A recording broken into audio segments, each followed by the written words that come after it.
I think that the important thing to keep in mind with all of this is that NFTs are not crypto art. That's sort of like the main thesis of that episode. I think what people are confusing the what an NFT is and what its form is taking in like this most recent like bull run and like explosion in so like NFTs have existed for a long time, and it's like, it's been, there's a lot of different reasons why you want to use it. It's basically for representing some sort of asset which is unique to itself, as opposed to, so it's non-fungible as opposed to fungible. So like in the case of any cryptocurrency, it's similar to money in that it's fungible. One Bitcoin is the same as one other Bitcoin, just like $5 is always the same as another $5. So like, a good way of thinking about it is that like when I go to my ATM to pull out money from my bank account, I don't care that I'm pulling out, a different $20 bill than what I gave the bank, months ago. It's got a different serial number, yeah, or whatever. Yeah. Right. It'll have a different serial number. It doesn't really matter. Yeah. Exactly. Yeah. But if I go back to the daycare to pick up my kids from daycare, I want the same kid, right? Because that one is my kid. He's non-fungible. Even Spides, though can you he's confirm? a kid like all the other ones. It depends on which one. Okay. That's how you can think of the difference between fungibility and non-fungibility. But so like there's a reason why you would want to represent there, certain situations where you want something to be fungible and to be non-fungible. So like so art and like the collection of art is one case in which you would want something to be non-fungible, right? It's like the most one of the most like non-fungible things that you can really think about. It's sort of like the extreme case. You want like you want a who's a famous artist? A Rembrandt? I think that's Mona Lisa or something. Yeah. You want the original, right? You don't want the copy if you're an art collector. It's non-fungible. Even though you're creating copies of it, it's still non-fungible that it is the original. Mm-hmm. However, there's a breakdown where this metaphor doesn't actually work, because in the digital space, there's no such thing as an original. Yeah. Right? Things are copied ad infinitum and like, at zero marginal cost. So really what you're buying in the case of crypto art, you're buying a space on the blockchain that'll be there for eternity, next to this particular piece of art, which is being hosted usually on something like IPFS or some other decentralized data storage platform. So IPFS, in case you don't know, is like like when we go on the internet, we use HTTP. Mm-hmm. That's like the protocol that we use. IPFS is a different type of protocol where you can host data and content in a much more decentralized fashion. So it's a more peer-to-peer version of HTTP. So that's usually where people host their art. And then you just create a smart contract that references that IPFS link. And that's usually how these crypto arts pieces are sort of made and bought and sold. Mm-hmm. But so this is just one very, very specific example of using NFTs. Yeah. You can think of NFTs in a much similar to what I was talking about with like, governance being a whole design space, like NFTs as being an entire design space in which you want to like sculpt something which is non-fungible in like a digital space. So like one maybe like left-wing example you can think of is like membership in an organization. Mm-hmm. So you can have non-fungible tokens that represent your membership to, the Socialist Party or the Communist Party or something like that. And like that's like a non-fungible thing that's represented digitally. And now that digital representation, that token, gives you particular accesses to things related to that organization. So maybe you want to set up you have a type of smart contract which holds your strike funds, and say maybe instead of using a multi-signature wallet, that's one way of doing it. Another way of doing it, which is maybe slightly more complicated, but you allow only people who are members of your organization to pull out money or funds from that actual smart contract. And you only allow people who own the Socialist membership NFT in their wallets to be able to access it. Okay. So that's one like maybe sort of anti-capitalist example. It's kind of like, but it's not. It's sort of like a. I'm trying to sort of think of like a kind of like an example, but it's almost like a membership card or a verification card or ID card sort of thing.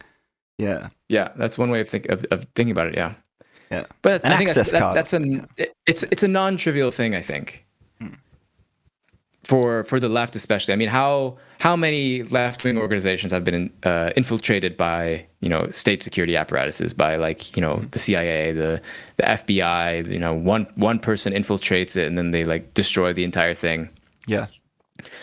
Like, and that's even more complicated over a digital space. Like how many, like, you know, it's a bit of a meme, but like maybe there's some truth that like the CIA has, you know, Twitter bot accounts in which it's using to sow discord amongst the online left or something like that. You know, it's like, it's very possible. And like, how do we keep track of people who are actually engaging in the organizing required to really be like considered to be a part of the left, right?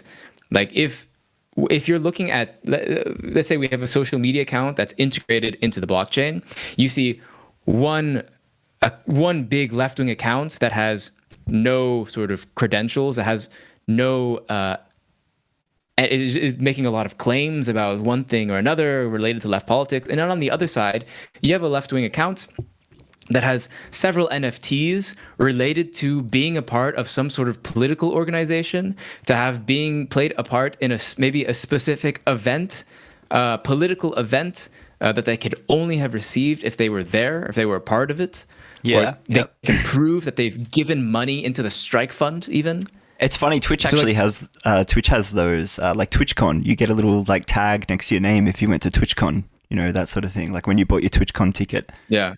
Like for instance, like that's just a very like obvious example that's like right there, right now. Yeah, absolutely. Do it without Twitch being in the middle of it. Yeah. So that's like really reframed what an NFT is for me, because again, like all I've heard is people like leftists joking about it, like, oh, you know, like selling rocks for $300,000 or whatever. Get your gif of like Shaq like doing a dunk from like 1996.